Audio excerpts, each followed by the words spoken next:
High court बहुत ताकतवर होता है भाई, टांग देता है।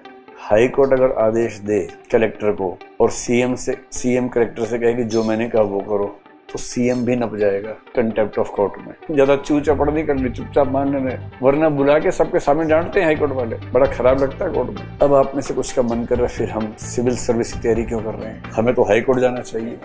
उसमें एक ही प्रॉब्लम है, इनके क्वेश्चन है कि अगर किसी डिस्ट्रिक्ट कलेक्टर को एक ऑर्डर दिया है स्टेट गवर्नमेंट ने और एक दिया हाई कोर्ट ने, उसे किसको मानना चाहिए? हाई कोर्ट को। वो उसके लिए भी ठीक है, स्टेट गवर्नमेंट के लिए भी ठीक है, वरना हाई कोर्ट दोनों को टांग देगा। हाई कोर्ट बहुत ताकतवर होता है भाई, टांग देता है। इतना ही नहीं, हाई कोर्ट सेक्रेटरी रैंक के ऑफिसर को जेल भेज सकता है, और ऐसे इंसिडेंट्स बहुत सारे हुए हैं हाल में। And because high court is a court of record, court of record के दो मतलब होते हैं, one, its decisions are kept and have to be accepted and obeyed by all the subordinate courts. This is one. Second meaning of court of record is it can sue anyone on the basis of contempt of court. High court अगर आदेश दे collector को और CM collector से कहे कि जो मैंने कहा वो करो, तो सीएम भी नप जाएगा कंटेम्प्ट ऑफ कोर्ट में। This is a civil contempt of court. एक क्रिमिनल कंटेम्प्ट भी होता है, उसमें जेल भेजते हैं, सिविल में उतना डांटते नहीं है, थोड़ा सा करते हैं, ठीक है। हाई कोर्ट कुछ कहे तुरंत एकदम मन ही मन में 3 बार क्या करना है? सजदा करना है।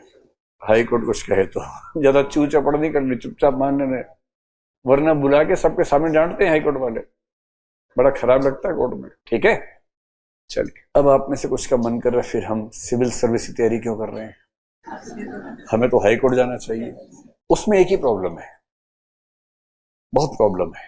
देखो, इसको यूं समझो, we do not have an Indian judicial service, so let us assume you happen to be an LLB graduate in the age of 23 और आपने कसम खाई कि मैं जज ही बनूंगा।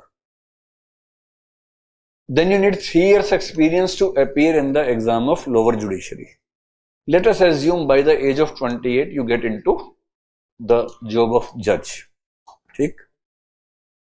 अब यहां से डिस्ट्रिक्ट जज बनने का प्रोसेस है कम से कम 12 से 15 साल का, and in the age of 40 you become the district जज। 40 में भी नहीं, 42-3 में बनेंगे।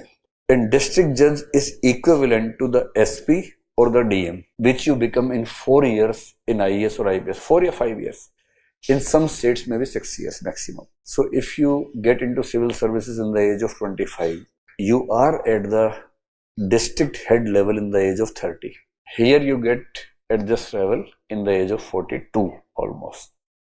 या आप HJS का एग्जाम देंगे आफ्टर 7 years of experience, तो 23 से 30 तक एक्सपीरियंस करेंगे, उसके बाद HJS देंगे, then you become ADJ in the age of maybe 32 and DJ again in the age of 37-38.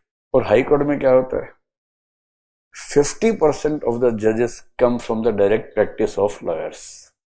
Only 50% come from the serving judges. उनमें भी उसी स्टेट से भी कुछ लोग आते हैं। बहुत जुगाड़ चाहिए। वैकेंसी कितनी आती है? 2-3 साल में एक। गिद्ध है 500, वैकेंसी है एक। ये हाल होता है। 80-90%। हाँ, नेपोटिज्म भी होता है, ऐसा कहते हैं कई लोग। यूपीएससी बहुत आसान है। कम से कम एग्जाम तो होता है। डिस्ट्रिक्ट जज बड़ा नहीं होता, बट डिस्ट्रिक्ट जज has the authority of summoning them, but he never summons them. डांट सकता है, फिर अकेले में खा भी लेता होगा। जनरली ऐसा नहीं होता। आपने सुना होगा कि आईएएस और आईपीएस में झगड़ा है जिले में, जिला कैसे चलेगा, ऐसा नहीं होता, बहुत रेयर होता। Generally collector and the SP have very good tuning. Collector never intervenes in the police matters and SP never say anything in other matters, so they have a good relationship. मैं आपकी बात समझ गया। मैं तो कह रहा हूँ कि कई लोग उस पर भी डाउट करते हैं, मैं तो ये कह रहा हूँ। डिस्ट्रिक्ट जज टेक्निकली मतलब पावरफुल तो है ही, but not as powerful as district magistrate और द एसपी। देखो, जुडिशरी की सारी ताकत इस भरोसे पे है कि एसपी मेरी बात मानेगा। जज बोलेगा अरेस्ट करो, एसपी बोले नहीं करता, खुद ही कर लो, सारी ताकत खत्म। सो जजेस know that all the powers which lie to us is effectively lying with the police and administrative parts. पर सिंपल सी बात है कि एसपी है, उसने एक अपराधी को पकड़ा, क्रिमिनल को पकड़ा है, and this person will be going for the bail tomorrow. ठीक, बहुत तगड़ा वकील लेके आ गया है दिल्ली से, और एसपी को पता है कि इसको छोड़ना ठीक नहीं रहेगा. मैंने सुना है तो एसपी साहब रात को डीजे साहब को फोन कर देते हैं. कौन डीजे? डीजे वाले बाबू नहीं, डिस्ट्रिक्ट जज. बताते हैं कि सर ऐसे ऐसे मामला है, बहुत ही खतरनाक क्रिमिनल है, we have all the evidences and I request you please don't give him bail. Generally उसके बाद बेल नहीं मिलती, अंडरस्टैंडिंग होती है, तीनों मिलकर जिला चलाते हैं ना, they know the compulsions of each other, and almost every month, every week they meet on the parties in the evening. वो मिलते ही रहते हैं, वीक में एक आध बार कोई फंक्शन है, तीनों साथ बैठे ही हुए हैं. So they have a very good rapport with each other. So it's not like DG आया तो एसपी खड़ा होगा कि नहीं होगा, ये सब कुछ नहीं होता है. दोनों हाथ मिलाते हैं, गप्पे मारते हैं, गोलगप्पे खाते हैं, साथ में मस्त रहते हैं.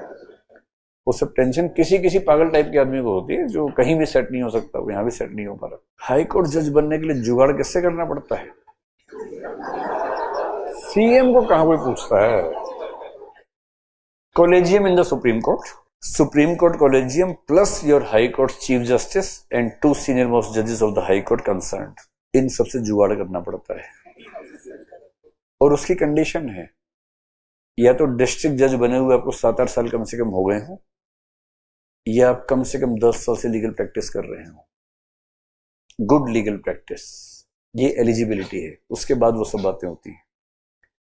And if the collegium passes your name and sends to the government and government finds that you are not deserving person, they will put a red tape on the file and the file will not move for several months and years. इधर आप मिठाइयां बंटवा चुके हैं सबको, और file आगे बढ़ ही नहीं रही है. और फिर क्या होता है, रिटायरमेंट से 3 दिन पहले ज्वाइनिंग होती है. सरकार को मजाक मत समझना. मुझे एक बार चेक करना पड़ेगा प्रोटोकॉल में कौन ऊपर है. I think district magistrate is number 1, DJ should be number 2 and SP should be number 3. I believe, I will have to check. मैं जब भी ऐसी बात बोलूंगा बोल दूंगा I will have to check, है ना. मोस्ट लाइकली यही होता है. चलिए लॉ पर आइए.